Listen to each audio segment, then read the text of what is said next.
Mirties trauka yra pagrindinis pratimas nugaros storijui. Nugaros raumenyną santykinai galima skirstyti arba kriterijus, pagal kurios vertinamas nugaros raumenynas, santykinai galima skirstyti į nugaros plotį, tai yra kokia plati nugara yra, ir nugaros plotis tai yra ta V formos torsas, ne? Tai yra nugaros plotis, ir nugaros plotis yra tuo didesnis, kuo mažesnė yra talija, ar kuo didesnis nugaros plotis, tai yra toks santykinis dalykas. Ir tada nugaros storis. Mes šiandien daugiau kalbėsime apie nugaros storį, nes mirties trauka, kaip šitas pratimas, kaip pagrindinis pratimas nugaros storijui, jis ir labiausia vysto nugaros raumenų storį. Nugaros raumenų storis tai reiškia, kad kai jūs žiūrite į sportininko nugarą iš nugaros, jūs matote ne jos plotį, plotis irgi yra, bet matote, kad nugara sudaryta tarsi iš atskirų tokių mėsos gabalų, kuriuos tarsi sportininkas nupirko kažkur turguje ir prilipdė savo nugaros. Stuburas atrodo yra giliai kaip kažkokiame griobyje. Ir iš abiejų stuburo pusių yra tiesusis nugaros raumuo spinal erector. Ir tai yra tas raumuo, kurį treniruoja, kurį labiausiai apkrauna mirties trauka. Taigi, su jumis rašytojas, kultūristas ir treneris Andrius Pauliukevičius, ir šiandien tada aiškinsiu, kaip atlikinėti mirties trauką, aiškinsiu skirtumus tarp mirties traukos atlikimo, kai ją atlieka kultūristas, norėdamas vystyti maksimalią raumenų apimtį ir raumenų estetiką, ir kaip atlikinėja trikovininkas, kurio tikslas yra labiausia padidinti raumenų jėgą. Jam netaip svarbu, kaip gražiai atrodo raumenys, jam svarbu, kad jo jėgos rodikliai būtų labai dideli. Ir taip pat kalbėsime apie dar vieną mirties traukos variantą, tai vadinama mirties trauka tiesiomis kojomis arba štangos trauka tiesiomis kojomis. Ir šis pratimas jau atliekamas ne kaip pagrindinis pratimas nugaros apatiniai daliai, bet kaip vienas iš pagrindinių pratimų galiniai šlaunies daliai. Ir tai jau labai aktualus ir toks įdomus klausimas merginoms. Plotyje ir jos gali būti arba lygiagrečios viena kitai, arba pasuktos labai nedidelių kampų į šalis, pirštai pasukti labai nedidelių kampų į šalis. Kaip teorija sako, 15 laipsnių kampų, tai yra labai nedidelis pasukimas. Ir tada keliai turi būti nukreipti lygiai tą pačią kryptimi kaip kojų pirštai. Tai yra, jeigu kojų pirštus išsuku šiek tiek į šalis, negali būti, kad keliai įsukti į vidų, nes tokiu būdu jau kelius pertempinėsiu. Va čia yra kelių padėtis. Ir tada paėmimas, čia aš rodau klasikinį mirties traukos variantą, paėmimas yra šiek tiek plačiau negu kojos. Ir štanga viso judesio metu turi būti kuo arčiau kūno ir judėti kuo arčiau kojų. Jeigu aš štangą tik tai atitrauksiu toliau nuo kūno, tada bus jau didelė perkrova stuburui. Ir čia yra pradinė padėtis ir toliau tada šitos dalykus iš priekio operatorius jau paaiškinau, dabar aš tada apsuksiu štangą. Rodau toliau iš šono. Gerai, štanga yra kuo arčiau kūno, sėdmenis nuleidžiu ir nugara turi būti visiškai tiesi, smakras pakeltas ir štangą laikant kuo arčiau kūno, iš šiandien atsistoju. Ir iš čia pradėjau judesį. Ir tada, kai darau mirties trauką kaip kultūristas, turiu koją šiek tiek sulenkt per kelius. Ir tada judesį atlikinė tik tai per klubo sąnarį. Lenkiuosi ją apačią iki tol, kol štanga paliečia grindis. Ir kai atsistoju, neatsilošiu visiškai atgal, nes jeigu ištiešiau visiškai nugarą ir atsilošiau, tada tiesusis nugaros raumuo jau šiek tiek atsipalaiduoja, o man reikia stengtis išlaikyti jį visada maksimalioje įtampoje. Ir todėl yra šiek tiek tokia karpyta amplitudė. Ir judesį atlikinėjau tik tai per klubo sąnarį, kad kuo mažiau pajunginėčiau keturgalvį šlaunies raumenį, tai yra priekinę šlaunų dalį. Kai mirties trauką atlieka jėgos trikovininkas, kurio pirminis tikslas nėra izoliuotai treniruoti tiesiosius nugaros raumenys, bet vystyti bendrą didelę raumenų jėgą, kad būtų kuo didesnis tas jėgos rodiklis, tada jis tai kiekvieno pakartojimo metu jau įjunginėja keturgalvį šlaunies raumenį ir pakartojimą pradeda tarsi pritupimą ir užbaigia nugarą. Kultūristas judesį stengiasi atlikti tik tai per klubo sąnarį. Tai tarsi būtų, žinote, tokį pratimą labas rytas, kai štangos grifas uždedamas ant pečių ir taip pasilenkinėjama. Ir tada mirties trauka atliekama tokiu pačiu stiliumi. Ir tada skirtumas tarp mirties traukos, kurie yra kaip pagrindinis pratimas nugaros, apatiniai juosmeniniai daliai ir štangos traukos tiesiomis kojomis, kur yra pratimas galiniai šlaunies daliai, yra kojų padėtis ir kampas, kurioje yra sulenkta koja per kelių sąnarį, kai atlikinėjau mirties trauką, tai yra kaip pratimą nugarai. Tai kojas išlaikau visą laiką sulenkęs per kelių sąnarį. Ir čia yra, šis variantas yra atliekamas nugarai. Ir kuomet norima atlikti mirties trauką arba vadinamą štangos trauką tiesiomis kojomis, stiff legs deadlift, koja per kelių sąnarį turi būti tik šiek tiek sulenkta. Galima ištiesti koją ir tada tik tai vos atpalaiduoti kelių sąnarį ir tada atlikinėti beveik tiesia koja pratimą ir tada jau akcentas bus galiniai šlaunies daliai, o juosmeninė nugaros dalis jau dirbs kaip pagalbinis šlaunies raumuo ir tada pratimas atrodytų va taip va. Irgi atliekamas tiesia nugara, bet koja beveik tiesi.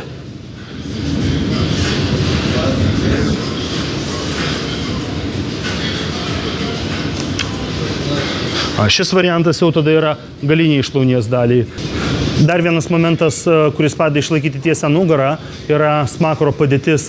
Ir tada tam, kad aš tą tiesią nugarą išlaikyčiau, kai pradedu judesį, atlikinėti mirties trauką arba štangos trauką tiesiomis kojomis, nesvarbu, aš pasirenku kokį nors tašką prieš save, kuris yra mano akių lygyje. Šiuo atveju mano operatorius, kuris stovi prieš mane, yra to paties ūgio kaip aš, tai aš žiūriu jam į akis. Jeigu tai būtų operatorė, būtų dar maloniau, bet ką darysi, tokia realybė.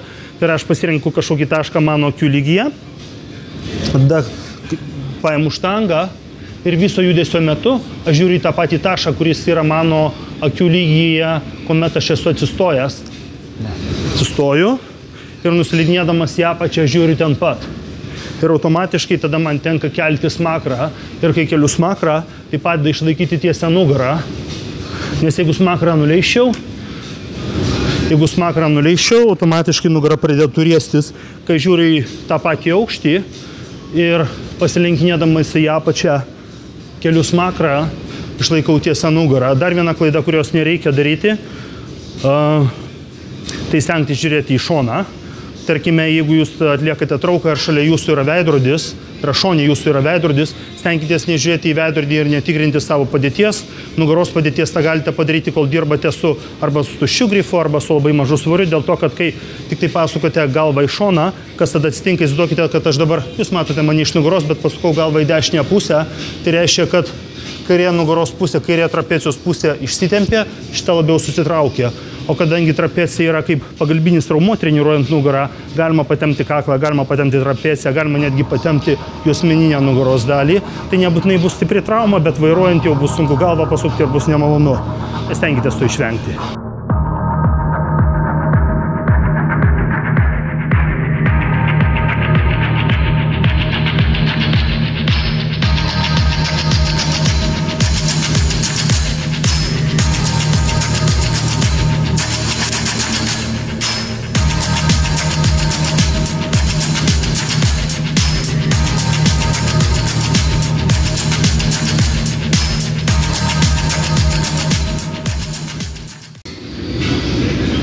Paprašiau, kad administratoriai man pagrotų tupaką, nes tada lengviau kelt. Lengviau negu tada, kai groja kokią nors laidotuvių muziką. Dabar, kai atlikinėjau mirties trauką, nepaisant to, kad šiais metais nesirengiu jokioms varžyboms, ją atlikinėjau pagal jėgos trikovės schemą, kurią man paaiškino 2 kartus Lietuvos jėgos trikovės vicečempionas iki 105 kg šitoje svorio kategorijoje mano bičiulis Vytenis Pauža ir atlikinėjau po 6 pakartojimus kiekvienoje serijoje, pradedant nuo pirmos serijos su svoriu. Ir nepaisant to, kad galėčiau atlikti daugiau pakartojimų, ties 6 sustoju tam, kad raumuo neužsipumpuotų ir tam, kad finalinėse serijose galėčiau pakelti šiek tiek didesnį svorį ir treniruojantis pagal šitą schemą ir pertraukos, poilsio pertraukėlės tarp serijų taip pat yra ilgesnės, būna iki kelių minučių. Tai yra skirtingas dalykas nuo klasikinių kultūrizmo schemų, bet aš mėgstu bandyti įvairius treniruočių stilius. Dar vienas dalykas, kurį aš darau ir kurio šiaip metodika tarsi nerekomenduoja ir treneriai, kuomet yra mokomi dabar būti treneriais aukštosiuose Lietuvos mokyklose, jie yra mokomi, kad tarp serijų nereikia temptis. Aš tarp serijų ypatingai atlikinėdamas mirties trauką ir ypatingai atlikinėdamas pritupimus būtinai tempiuosi, nes kuo labiau ištemptas mano raumuo, tuo jaučiu, kad geresnė judesio atlikimo technika, nepaisant to, kad teoriškai tai turėtų šiek tiek mažinti jėgos rodiklius, bet aš taip geriau jaučiuosi ir manau, kad šiuo atveju tas individualus pojūtis yra svarbesnis negu kažkokia teorija. Tai va, pirmą seriją atlikau su tuščiu greifu, kas yra 20 kg, tada dėjau 25 ir tai buvo 70 kg, dabar sekanti serija 70 plus dar 50 bus 120 kg, dar 6 pakartojimai, toliau didinsiu svorį.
Kiti momentai, kai pradedu kelt svorį, kuris yra didesnis negu mano kūno svoris, tada jau deduosi diržą, stengiuosi maksimaliai standžiai jį užsiveržti.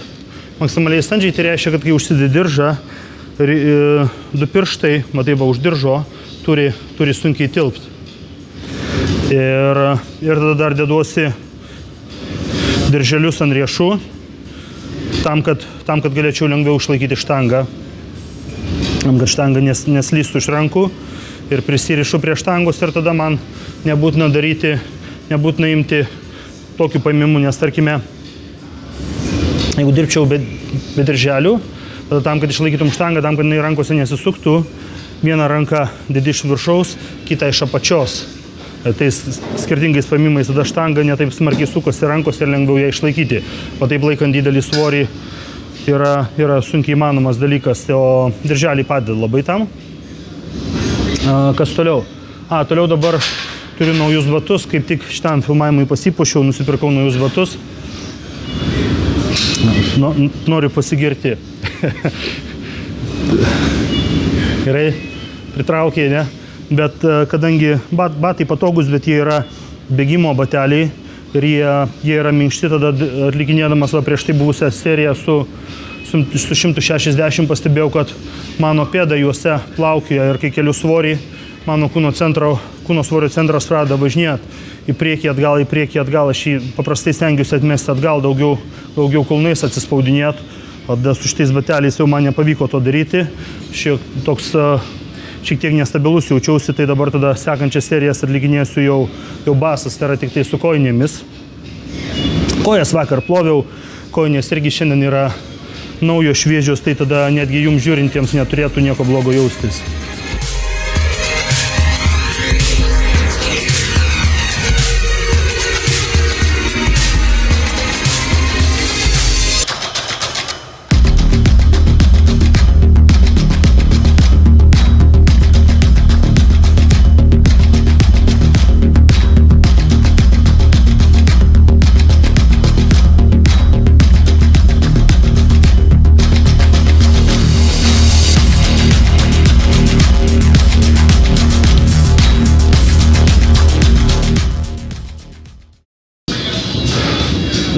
Nusprendžiau su šitą seriją su 200 kg šiandien treniruotę baigti, jaučiuosi gerai, bet nenoriu rizikuoti, nėra jokio reikalo, nepasant to, kad patraukiau 6 kartus ir galbūt potencialiai galėčiau dar šiek tiek su didesniu svoriu dirbti, bet tiek to. Tada paliekam kitam kartui, paliekam motivacijai, ant grifo dar šiek tiek vietos lieka, dar vieną blyną galima užmauti, bet kaip sakau, šiek tiek vėliau tada bus ir man ir jums ko laukti. Dar vienas momentas, kurį apie kurį pagalvojau prieš dėdamasis diržą, prieš atlikinėdamas paskutinę seriją, atlikinėjant sunkias traukas arba sunkius pratimus. Labai svarbu, kad skrandyje ir žarnyne tą dieną viskas būtų tvarkoje, kad žarnynas nebūtų pilnas, nebūtų dujų, nes jeigu dedatės diržą, o žarnynas yra pilnas, tada atsiranda toks skausmas, diskomfortas, kadangi diržą reikia maksimaliai standžiai užsitraukti. Šiandien aš iš tiesų labai gerai jaučiausi ir minkštas, ir lankstus, ir pilvas toks buvo beveik tuščias. Pusryčių žinoma valgiau ir dabar mes treniruojamės gan anksti ryte. Treniruotę pradėjom 9 val. Dėl to, kad 12 val. Aš jau turėsiu klientę ir paprastai savo treniruotę stengiuosi priderinti iki klientų, tarp klientų arba po jų. Tai tiek tada apie mane.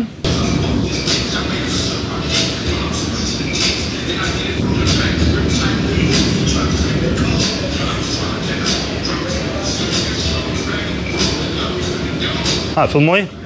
Okay. Tai apibendrinant patį pratimą, iš techninės pusės, kas yra labai svarbu, tai svarbu turėti, mano manimu, iš tiesų labai svarbu turėti pakankamą lankstumą. Ir pakankamą lankstumą, sakydamas, turiu omeny galinę šlaunies dalį, sėdmenis ir juosmeninę nugaros dalį. Tai yra, paprasčiau kalbant, apatinę nugaros dalį, jeigu šitie raumenys nėra pakankamai lankstus, tada kas atsitiks, tai kai nusileidinėsite su štanga ir jeigu norėsite atlikinėti pilną judesio amplitudę, tai yra štangą traukti nuo pat grindų, nuo žemės ir iki žemės nuleisti, tada nugara potencialiai jau turi didelę labai tikimybę susiriesti. Tada greičiausiai sugarbanosite nugarą ir kai nugara yra suriesta, tai labai smarkiai didina traumos ir greičiausiai stuburo išvaržos tikimybę, ko daryti jokių būdų neverta. Toliau, kas yra labai svarbu, kuo didesnis yra svoris, tuo reikia labiau akcentuoti į lėtą štangos nuleidimą. Nes svoriai veikia, bet kurį pakeltą svorį nuo žemės paviršiaus veikia gravitacinė jėga, žemės traukos jėga, ir kuo svoris didesnis ir jūs jo nekontroliuojate, tuo greičiau jis tai krenta. Ir jeigu nekontroliuojate ir svoris krenta, tai yra per greitai jį nuleidžiate, nugara vėl susiries. Šitie būtų patys tokie pagrindiniai momentai, norint atlikinėti mirties trauką ir atlikinėti ją efektyviai ir saugiai ir nepažeidžiant nugaros. Nes iš tiesų mirties trauka, kodėl jinai vadinasi mirties trauka, tai iš tiesų su mirtimi jinai neturi nieko bendro ir daugelį tas pavadinimas gąsdina, bet mirties trauka, šitą pavadinimą, kuris angliškai yra deadlift, yra gavusi dėl to, kad svoris yra keliamas iš mirties taško. Iš mirties taško tai yra nuo grindų. Jeigu, tarkime, palyginus su kitais dviem baziniais pratimais, tarkime, štangos spaudimu, štangą jūs nusiimate nuo kablių, nuleidžiate prie krūtinės ir tada spaudžiate. Tai reiškia yra nuleidimas ir spaudimas. Kai pritūpimus atliekate, jūs pasiemate irgi štangą nuo stovo, pritūpėte ir stojatės. Tai yra svoris pradedamas kelt nuo iš viršutinio judesio taško. Tai yra tam pat, kuris baigiamas mirties traukoje, pradedamas kelt iš apatinio judesio taško ir tą galima būtų palyginti su mašinos stumimu. Jeigu kada nors esate turėję ir vairavę kokį nors triperį, kokį nors žigulį arba seną golfą ir kuris neužsiveda ir jeigu, tarkime, žiemą neužsiveda ir esate kada nors stumia mašiną, žinote, kad stumti mašiną nėra taip sunku tada, kai mašina jau juda. Sunkiausia ją pajudinti iš mirties taško. Ir šitas pratimas, dėl ko jisai vadinamas deadlift, dėl to, kad štanga pradedama kelti iš mirties taško. Tai iš tiesų su mirtimi neturi nieko bendro. Nepaisant to, jeigu judesys atliekamas netaisyklingai, susuriesta nugara, tada jis jau yra pavojingas. Jeigu jis atliekamas taisyklingai, tai yra pats fantastiškiausias judesys šalia pritūpimų, koks gali būti, kuris labiausiai stimuliuoja bendrą raumenų masės augimą, dėl to, kad baziniai pratimai tokie kaip mirties trauka ir pritūpimai su štanga ant pečių, kuomet juos atliekate, jie leidžia išskirti labai daug augimo hormono ir testosterono, pagrindinio vyriško hormono, ir tie hormonai tada veikia jau ne tik tai lokaliai, ne tik tą raumenų grupę, kurią treniruojate, tarkime, ne tik tai keturgalvį arba juosmeninę nugaros dalį, bet veikia jau per visą organizmą ir stimuliuoja visos raumenų masės augimą. Tai tiek norėjau pasakyti šiandien. Sekite mane čia YouTube kanale, spauskite subscribe arba prenumeruoti, jeigu jūsų YouTube kanalo nustatymai yra lietuviški, ir tada kiekvieną kartą, kai aš nufilmuosiu kokį nors naują video su savo genialiu operatoriumi, režisieriumi ir montuotoju Tomu Jakumaičiu, jūs automatiškai tą video matysite. Ir lygiai taip pat prašau, sekite mane Facebook kanale ir ten taip pat, kai aš dalinsiuosi kažkokią savo informaciją, savo žiniomis arba savo patirtimi, jūs automatiškai visą tai matysite. Ačiū, kad žiūrėjote, tikiuosi, kad bent kažką naujo ir naudingo sužinojote ir išmokote. Su jumis buvo Andrius Pauliukevičius.